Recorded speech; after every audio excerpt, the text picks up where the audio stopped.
আসসালামু আলাইকুম দর্শক, সবাই কেমন আছেন? চলে এলাম খুবই মজাদার একটি রান্না নিয়ে। সেটি হচ্ছে দেশি মুরগির পাতলা ঝোল। আলু দিয়ে দেশি মুরগির এই পাতলা ঝোল কিন্তু গরম গরম ভাতের সাথে খেতে দারুণ লাগে। তো চলুন আজকে রান্না শুরু করি। এখানে আমি একটি দেশি মুরগি নিয়েছি, প্রায় 1.25 কেজির মতো ওজনের মুরগি নিয়েছি। তো প্রথমে একটি পাতিলে দিয়ে দিচ্ছি 4 থেকে 5 টেবিল চামচের মতো সয়াবিন তেল। তেলের পরিমাণটা একটু বেশি দিয়েছি। আর দিচ্ছি 4টি মাঝারি সাইজের পেঁয়াজ কুচি। পেঁয়াজ কুচিগুলো ভেজে নিব বাদামি করে। আর দিচ্ছি কিছু আস্ত গরম মশলা। গরম মশলা দিলে কিন্তু খুব দারুণ একটা স্মেল আসে। পেঁয়াজগুলো দারুণভাবে ভেজে নিচ্ছি। ঠিক এই পর্যায়ে পেঁয়াজ ভাজা হয়ে গেছে। এখন আমি দিয়ে দিব আদা রসুনের পেস্ট। দিচ্ছি 2 টেবিল চামচ আদা রসুনের পেস্ট একসাথে করে নেওয়া। দিচ্ছি লবণ স্বাদ মতো। এখন দিব বাকি গুঁড়া মশলাগুলো। দিচ্ছি হলুদের গুঁড়া 1 টেবিল চামচ, দিচ্ছি মরিচের গুঁড়া 1 চা চামচের মতো, ঝাল আপনাদের স্বাদ মতো দিবেন। দিচ্ছি গরম মশলা গুঁড়া 1 টেবিল চামচ, দিচ্ছি জিরার গুঁড়া 1 চা চামচ। এখন সামান্য পানি দিয়ে মশলাগুলো খুব ভালোভাবে কষিয়ে নিব।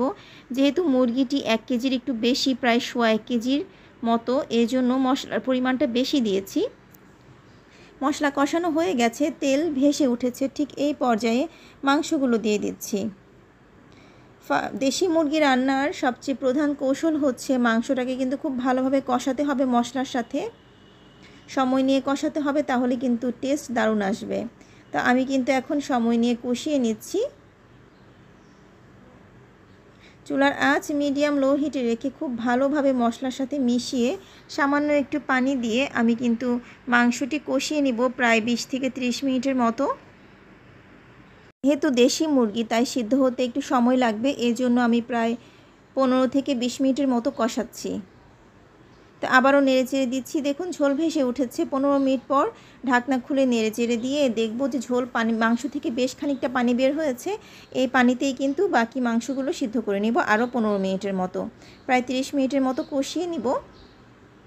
তো এখন আমি দিয়ে দিচ্ছি আলু দেওয়ার পর আরও কিছুক্ষণ নেড়ে চেড়ে ঢাকনা দিয়ে ঢেকে দিচ্ছি আরও 10 থেকে 15 মিনিটের জন্য। তো 10-15 মিনিট পর ঢাকনা খুলে দেখতে পাচ্ছি মাংস কিন্তু বেশ খানিকটাই পানি শুকিয়ে গেছে, আর মাংস কষানো কিন্তু মোটামুটি কমপ্লিট হয়ে গেছে। আমি কিছুক্ষণ নেড়ে চেড়ে দিচ্ছি, খুব দারুণ একটা স্মেল বের হয়েছে। এই পর্যায়ে আমি ঝোল দিয়ে দিব। আমি এখানে ফুটন্ত গরম পানি দিচ্ছি, 2 মগ ফুটন্ত গরম পানি দিব। যেহেতু আমি একটু মাখো মাখো করবো, ঝোল করব, এই জন্য আমি কিন্তু পানির পরিমাণটা একটু বেশিই দিচ্ছি। আপনারা মাখো মাখো করতে চাইলে আপনারা কিন্তু 1 মগ গরম পানি দিলেই চলবে। অবশ্যই কিন্তু ফুটন্ত গরম পানি ইউজ করতে হবে। ঢাকনা দিয়ে ঢেকে দিলাম আরও 15 থেকে 20 মিনিটের জন্য। তো 15-20 মিনিট পর ঢাকনা খুলে দেখতে পাচ্ছি খুব দারুণভাবেই কিন্তু হয়ে গেছে মুরগির মাংস রান্না।